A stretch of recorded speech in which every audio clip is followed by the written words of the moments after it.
You are listening to KSG Podcast. This is a short, crisp, concise, exam oriented, edited editorial for civil services aspirants. In this podcast, we are going to talk about the law against sexual harassment in India.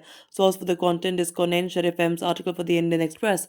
Kerala High Court in March 2022 asked organizations associated with the film industry to take steps to constitute a joint committee to deal with cases of sexual harassment of women in line with the Sexual Harassment of Women at Workplace Act of 2013. In doing so, the court underlined that film production units must comply with the law against sexual harassment, commonly known as the Prevention of Sexual Harassment or POSH Act, passed by Parliament in 2013. During the Me Too movement, a number of women in India called out influential men, actors, stand up comics, senior journalists for alleged sexual harassment. Now, what is the law against sexual harassment? The Sexual Harassment of Women at Workplace Act was passed in 2013.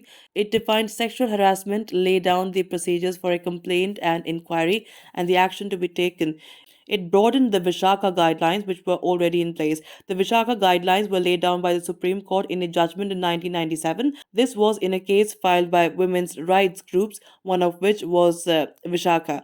They had filed a public interest litigation over the alleged gang rape of Bhavari Devi, a social worker from Rajasthan. In 1992, she had prevented the marriage of a 1 year old girl, leading to the alleged gang rape in act of revenge. Now, talking about the guidelines and the law, the Vishaka guidelines, which were legally binding, defined sexual harassment and imposed three key obligations on institutions: prohibition, prevention, and redress. The Supreme Court directed that they should establish a complaints committee which would look into the matters of sexual harassment of women at the workplace. Now, the 2013 Act broadened these guidelines. It mandated that every employer must constitute an internal complaints committee, that is ICC, at each office or branch with 10 or more employees. It laid down procedures and defined various aspects of sexual harassment, including the aggrieved victim, who could be a woman of any age, whether employed or not, who alleges to have been subjected to any act of sexual harassment. This meant that the rights of all women working or visiting any workplace in any capacity were protected under the Act. Now, what is the definition of sexual harassment?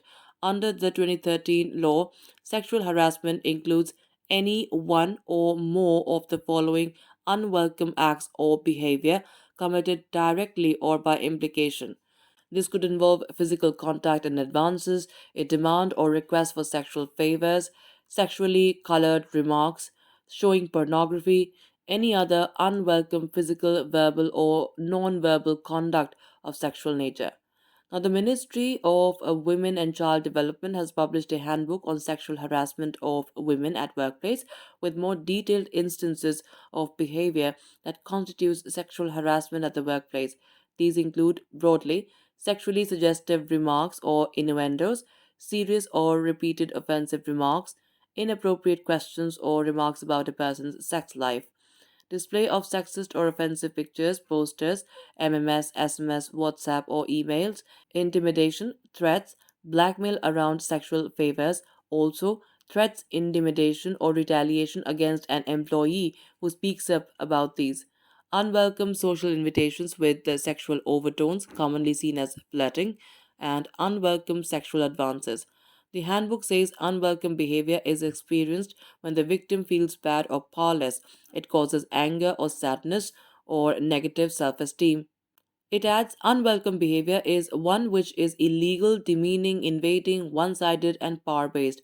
Additionally, the Act mentions five circumstances that amount to sexual harassment: implied or explicit promise of preferential treatment in her employment, implied or explicit threat or detrimental treatment, implied or explicit threat about her present or future employment status, interference with her work or creating an offensive or hostile work environment, humiliating treatment likely to affect her health or safety.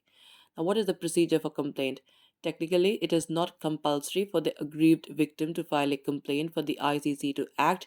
The Act says that she may do so, and if she cannot, any member of the ICC shall render all reasonable assistance to her to complain in writing. If the woman cannot complain because of physical or mental incapacity or death or otherwise, her legal heir may do so. Under the Act, the complaint must be made within 3 months from the date of the incident. However, the ICC can extend the time limit if it is satisfied that the circumstances were such which prevented the woman from filing a complaint within the set period.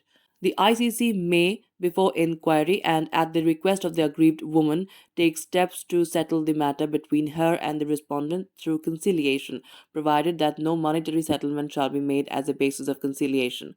The ICC may either forward the victim's complaint to the police or it can start an inquiry that has to be completed within 90 days. The ICC has powers similar to those of a civil court in respect of summoning and examining any person on oath and requiring the discovery and production of documents.